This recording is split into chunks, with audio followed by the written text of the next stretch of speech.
I'm Jon Keller, political analyst for WBZ, talking with 6th District Congressman and newly minted U.S. Senate candidate Seth Moulton. Congressman, why should we fire Ed Markey?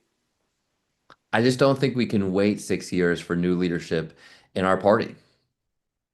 The status quo is not working, and our party leaders are clinging to that old playbook that's gotten us 2 terms of Donald Trump. And it's really hurting a lot of people in Massachusetts and across America. So I think we need to learn the lessons of Dianne Feinstein and Ruth Bader Ginsburg and Joe Biden. And that's not taking anything away from Senator Markey or his decades of service. But he's been in elected office for half a century. That's longer than I've been alive. And I just believe it's time for a new generation of leadership in Washington, for Massachusetts, and for the Democratic Party. Give us an example of how Markey is clinging to an outdated dogma. He's supporting Senator Schumer. I don't think you can talk about new leadership in our party or look at Senator Schumer and say, hey, that's the future for Democrats and support him for majority leader. I'm going to vote no for Senator Schumer because I believe we need new leadership in the party, and that ought to start from the top. Can you give us an example of what this new leadership might look like transposed into the current moment? In other words, what is it you want to see Schumer or Markey doing right now that they're not doing? Well, first of all, I think we need to fight harder against Donald Trump. And I'll tell you, when party leaders ganged up on me and said, you got to vote for the Charlie Kirk resolution to make it go away, I said, I don't care. I don't even care about the death threats that I'm getting for standing up to this. It's more important to do the right thing, to stand up for our values and not just give in to Donald Trump and his rhetoric when he's trying to lionize someone who actually sowed a lot of division across America. And so I ended up being one of only two white guys in the entire Congress, House or Senate, to vote no. But I think that's an example of how we need to stand up stronger to Trump. But it's also about having a vision for the future. I've got one of the most ambitious high-speed rail plan for the entire country, a regional rail plan for Massachusetts that will transform jobs and housing by making it faster than driving to get around the state. I've passed a 988 bill to get mental health care to Americans at a time when it's really needed. And that was hard work I did with a fellow veteran across the aisle. The point is that this is about getting things done and investing in the future, having a vision for the future. Yes, standing up to Donald Trump and doing it harder than we've done, but also showing Americans that we can lead. Congressman, you dating back to your election 10 years ago, or 11 years ago now, uh, you haven't been afraid to step on toes. You angered some women when you challenged Nancy Pelosi's incumbency as House Speaker. You angered some people on the left with your comments about gender in sports. What do you have to say to those who you've angered that might persuade them to consider you in this race? Well, first of all, I want to win your support.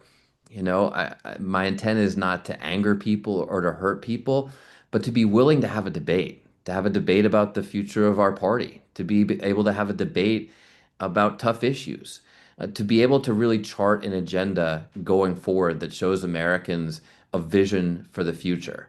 And I think being willing to challenge the status quo, something that I've done throughout my career, is something that's really needed right now when it's clear that the old playbook is not working.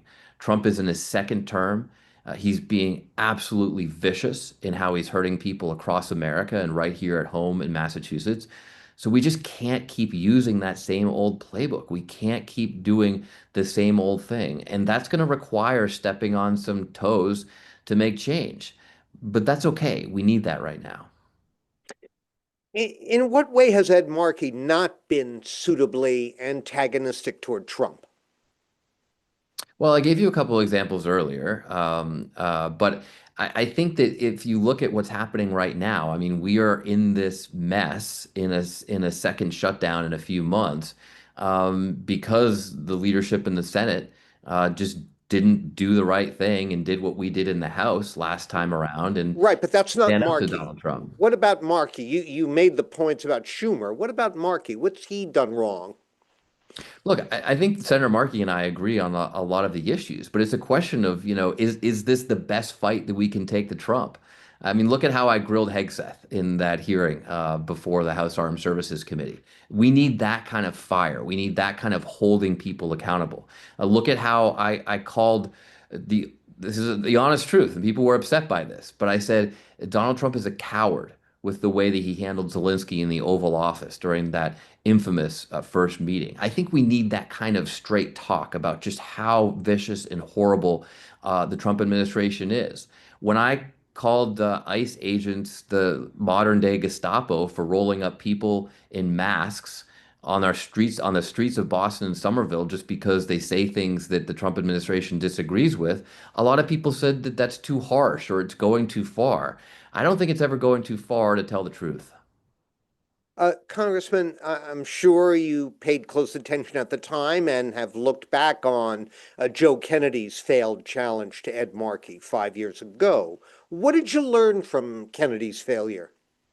Well, first of all, you have to be willing to take on the status quo and really show that you're willing to change. And I'm someone who's done that for my entire career. I mean, I took on a 9-term incumbent in 2014. I took on a lot of party leaders and the sort of DCCC, the sort of party political establishment by setting up my own organization, Serve America, in 2018 to recruit and mentor a lot of veterans and outsiders to flip seats from red to blue. And it was incredibly successful. We flipped more than half the seats required to take back the House the last time that Trump controlled the House, the Senate, and the White House. And that kind of outside leadership, I think, is something that is really needed right now. It's something I've provided for my entire career. And I think it's something that really resonates at this moment in our country and our party's history. The reality is that the Democratic Party's approval ratings are really bad. I mean, they're even worse than Trump's. And so we got to look ourselves in the mirror and say, what can we do to change?